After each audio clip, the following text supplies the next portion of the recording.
Welcome to Tenor Tech, where I solve the problems you didn't even know you had.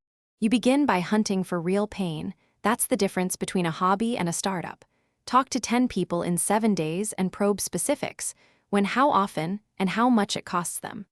Once done, cluster responses to find recurring patterns.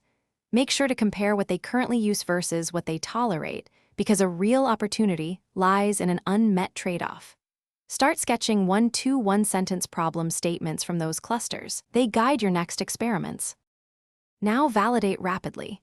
Build a landing page, try a concierge service, and run a small paid ad test, each in 1 week. You want measurable signals: conversion rate, demo signups, and direct willingness to pay.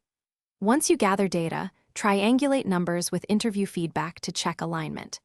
Make sure to prune ideas that fail multiple signals and double down on the variant that shows both traction and founder fit. Continue refining the prototype in short cycles to reduce risk.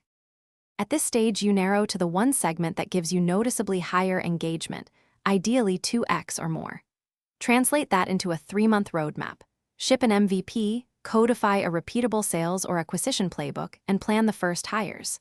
Once ready, start scaling channels that already work. If growth stalls, don't panic. Systematically troubleshoot by testing pricing, changing distribution channels, or refining the target persona. That focused loop turns early ideas. Thanks for watching. Subscribe to keep your life in tune.